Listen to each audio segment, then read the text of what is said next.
Bonjour à tous ces amis et bienvenue sur la chaîne Mad Max 3. Un sondage ELAB a été réalisé ce 1er novembre 2025 et Jordan Bardella arriverait en tête avec 35% des voix. Il gagne 4 points sur le précédent sondage. En revanche, c'est la chute pour Édouard Philippe et Bruno Retailleau qui s'effondrent dans les intentions de vote. Jean-Luc Mélenchon gagne 3 points et demi. La surprise, c'est que 54% des Français répondent oui à voter le Rassemblement national à l'avenir.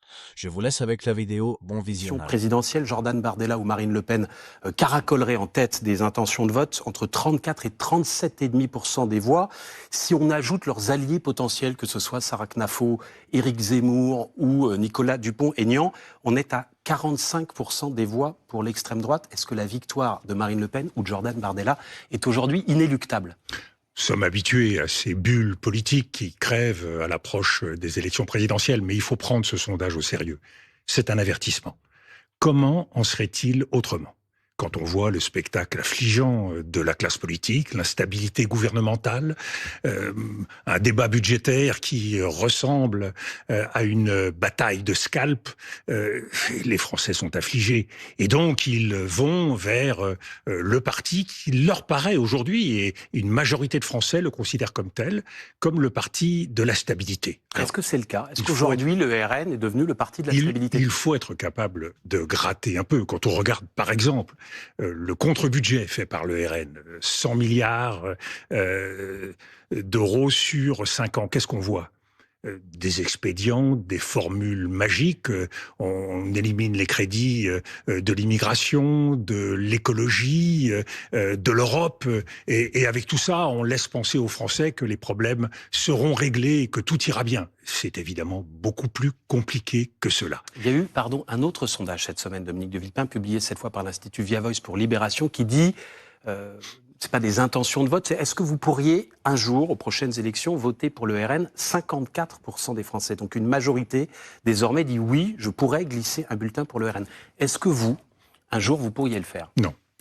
Non, parce que je connais l'histoire du Rassemblement national, je sais le poids des héritages pour les partis politiques, le poids des traditions, et je sais que la nature revient au galop, indépendamment de la personnalité. Vous voulez dire que le RN ne s'est pas dédiabolisé ? Le RN s'est dédiabolisé. Et je ne mets pas en cause la figure de Marine Le Pen, pas plus que celle de Jordan Bardella. Mais par contre, dans l'ADN de ce mouvement, il y a une réalité dont il sera très long de se défaire. Et en particulier, c'est un mouvement qui joue sur les peurs, beaucoup plus que sur sa capacité à redresser le pays.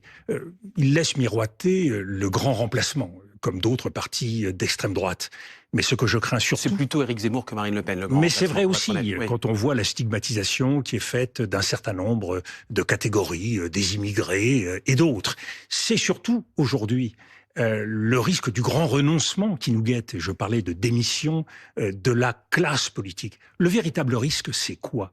C'est que notre État, qui est un État qui est au cœur de la vie publique, eh bien, que cet État devienne un État identitaire, sécuritaire, autoritaire, et que cela transforme la République, que cela transforme la démocratie, que nous devenions, comme un certain nombre de grands empires aujourd'hui, et de pays européens, une démocratie illibérale. Moi, je ne veux pas que la France soit un jour à l'égal de la Hongrie, sous la botte de grands empires comme les États-Unis ou la Russie. Je crois que il y a une singularité française, il y a une indépendance française qu'il faut défendre, et je ne crois pas que ce soit uniquement en stigmatisant les peurs, en laissant miroiter des formules magiques populistes que l'on peut espérer redresser notre pays. Pour la première...